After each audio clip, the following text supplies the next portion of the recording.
Justin Hawkins writes again.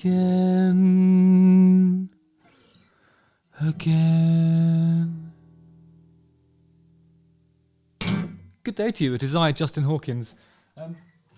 This is Justin Hawkins Writes Again, my YouTube channel. Don't forget to like, subscribe and sign up for the alerts. Today is one of my favourite days.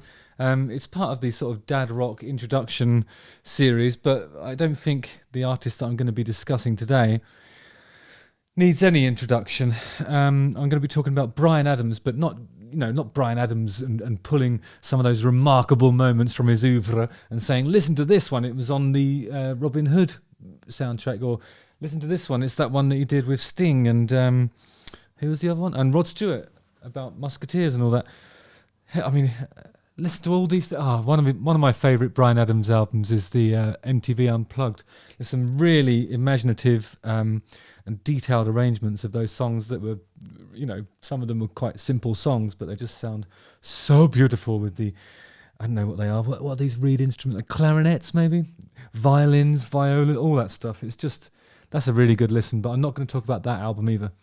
I'm going to be talking about Reckless, an album where I think every single track on it is a floor-filling mega banger, potentially world-beating singles, all of them, all of the songs. We'll go through that in a minute, but first, here's some facts about Bryan Adams. First of all, he's Canadian, like half of my family are Canadian.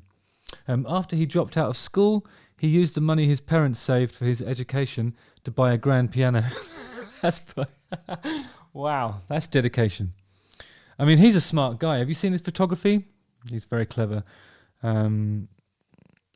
I mean, you can tell he's clever by the way he writes songs, actually. I think clever people write clever songs.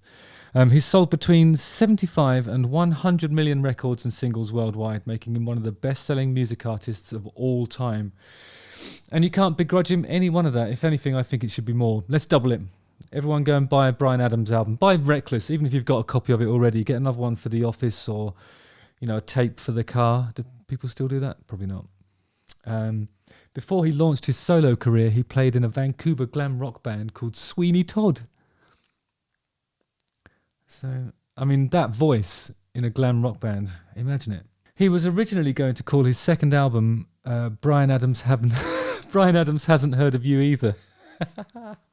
In 1981, because of the critical indifference he received for his first. His record label wasn't thrilled about his sense of humour and convinced him to change it. He went with You Want It, You Got It instead, and this established his sound. He established his sound, established his sound on that first record. His first label contract in 1978 was for $1. I know I've done $1 contracts before, not usually for recording schedules, but he says the way he described it back then is another really smart thing to observe. He said contracts have to have a denomination passed back and forth to make them legal, and because I didn't want to give me any money, $1 was the minimum amount to make the contract legally binding, he told Rolling Stone. I love this guy, he's so cool. He refused to let his music be featured in the 1986 Tom Cruise movie Top Gun. And the filmmakers wanted to use Bryan Adams's Only the Strong Survive, but he said no because he thought the fighter jet film glorified war. So, pacifist, like Rick James even. He has been on a Canadian stamp featuring artists who had enhanced Canada's music industry. Well, he's got to be one of Canada's biggest exports, actually, hasn't he? Well, that and, puffer jackets that have got a goose down in. It's not very... It's not cool to skin a goose, really, just for the sake of a jacket. But it is cool to listen to Bryan Adams. I'm going to get Reckless up and let's react to all of the songs as we go. I'm going to go with the 2014 remaster, not the deluxe edition. There's quite enough on the original. Right. Kicks off with One Night Love Affair. I can't remember who was it that produced this record. I think it was... Bob Clearmountain or a name like that, where you listen to the name and you think, oh, I wonder what a album produced by him would sound like. It sounds like Reckless, so much detail in it. It's not mastered too hot like modern music is. You can hear the fingers, you can hear the voice. It's really, and everything's really powerful, but not in that sort of taking your face off kind of way. There's nuance and subtlety, and it's just an excellent job. Let me just look at the song credits. Yes, it was produced by Bryan Adams and Bob Clearmountain and Jim Valance. Lovely names, hey? I think he was signed to A&M, good little label, I guess. Is that Alpert and Moss? I think that stands for Herb Alpert, the trumpet player, and Jerry Moss, the other guy. I don't know. It's a good little label, connected with Rondor Music, if I'm not mistaken, which was the first publishing company that ever signed my catalogue. So there you go. Interesting stuff. I'm sure you'll agree. So anyway, yeah, One Night Love Affair.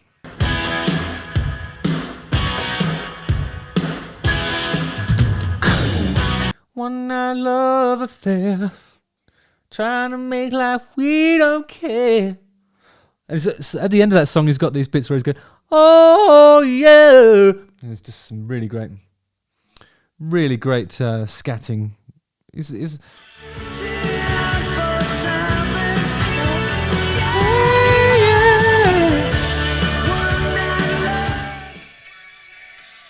understated guitar playing, but it still hits you in the face and in the heart. That's the most important place. Isn't that thing where you have like neural frameworks and stuff in your brain, of course, and you have it in your belly, but in the heart. That's where you know the Bryan Adams music. It always gets you. There's something in his voice that's so emotive, and it sort of feels like it's broken and on the edge of falling apart, but I don't know. He's a beautiful singer.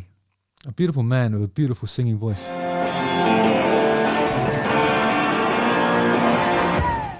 And then she's only happy when she's dancing, apostrophe, so not dancing. It's got some really good sort of Keith Richards style guitar playing in this one. Stuff like...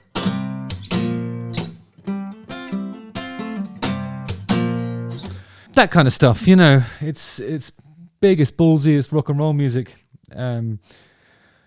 Yeah, you gotta love it. And then Run to You. I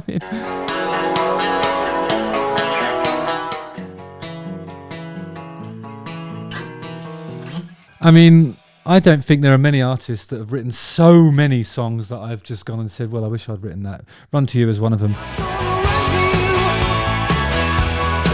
Great sentiment. I mean, he's kind of wrestling with his own conscience, really, sort of saying, what he's having some sort of illicit affair. He's running to the subject of his affections, whilst his partner in a relationship that is not satisfying to him in this particular way is unaware, and he's kind of saying, well, if she doesn't find out, it'll be all right, won't it?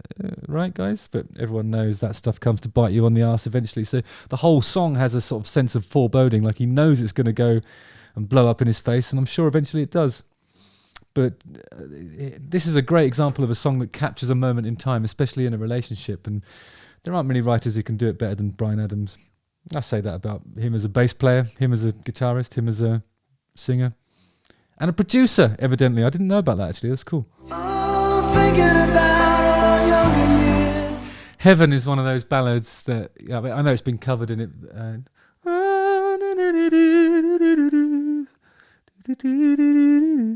And then that...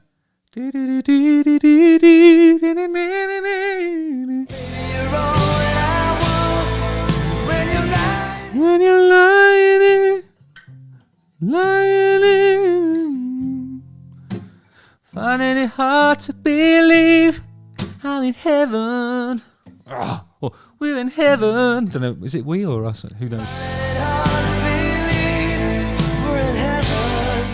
By that point, I'm already crying, so the tears, I think, so I'm laying on my bed crying, the tears go into my ears, and I can never tell whether he's saying we're in heaven or I'm in heaven. It doesn't matter. The overriding sentiment is he's finding it hard to believe we're in heaven. That's it. We're in heaven. I think the fact that he does this, like he sings along with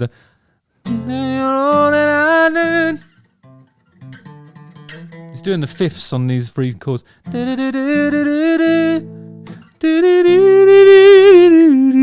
then he goes off and does something away from that. Oh, it's really beautiful.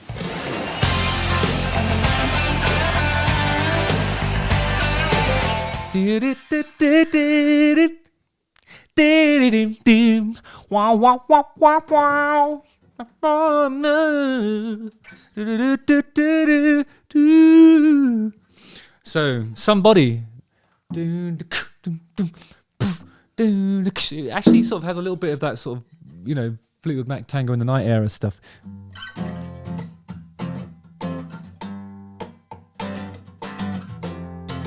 You know, really chilled.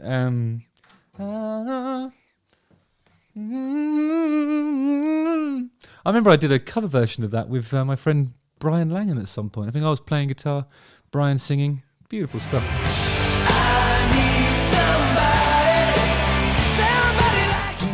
I need somebody.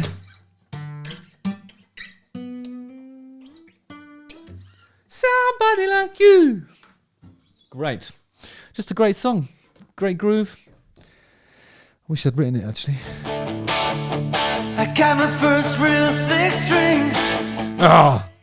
Speaking of which, the summer of '69. Everybody knows that song. It's an all-time standard classic. Bands around the world have been covering this thing in pubs. Those were the best days of my life. And everyone's been screaming along. You play it in a. It's one of those things where you just can't go wrong with that song. If you're a DJ, stick it on. Everybody knows it. Everybody loves it. It's nearest thing to a universally loved song that there is probably. Kids Wanna Rock. This is the one that sounds a little bit like AC/DC.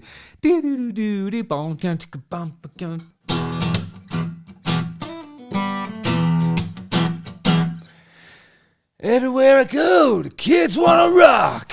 Everywhere I go, the kids wanna rock.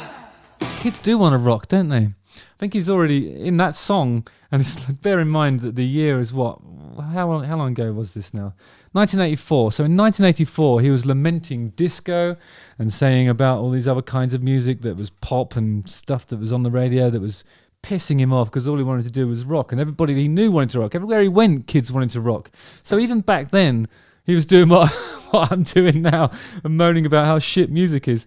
And because all you want to do is rock. It's that simple. So imagine straight after Kids Wanna Rock, the last thing you hear is Bryan Adams' voice going, kids wanna rock, or something. I don't know what he does. He says, basically, the end of the song, he says, kids wanna rock. And then you just hear his voice tail off. And then it starts with this riff.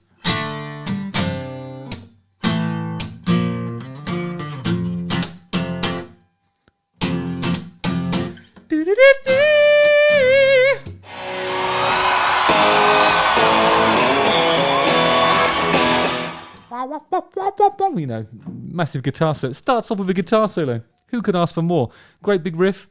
When that feeling is ending, there ain't no use pretending. It's only love.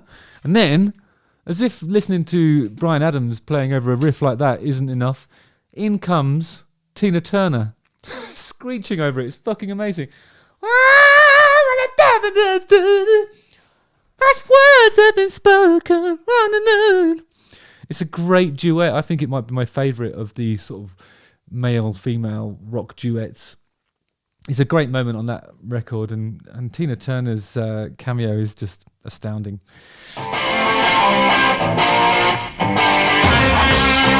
And then there's Long Gone, which goes something like...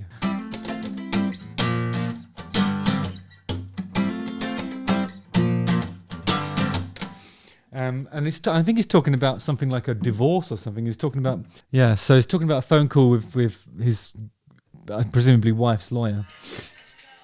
It's a long-distance call, which he's paying for, probably. He said that she gets the house and the car, and then he gets the clothes that he's got on. So it's like, I don't know, ruefully coming to terms with the result of a divorce, really. It's one of those songs. Goes into a key change with a harmonica solo, and then he says, "You got my Frigidaire, you got my favourite chair, you could say you got the best of me," and then it does that thing of sooner or later you'll be back for the rest of me, or something like that. It's a great song. And then there's...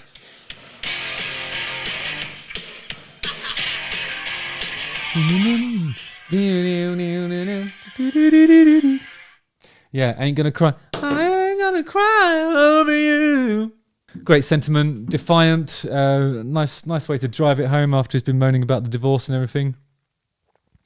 You know, whether or not he's singing in character, I think a lot of people can relate to the things that he addresses in this album.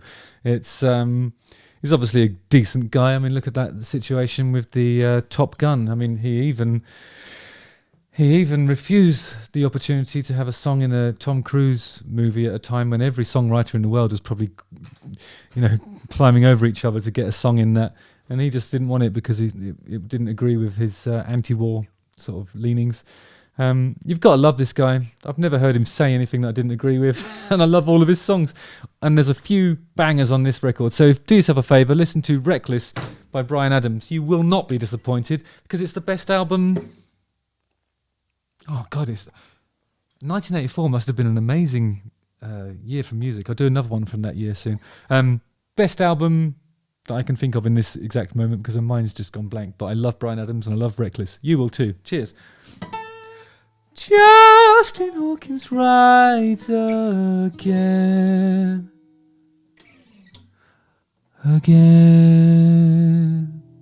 Don't forget to like, subscribe, sign up for the alerts and watch one of these 2 videos.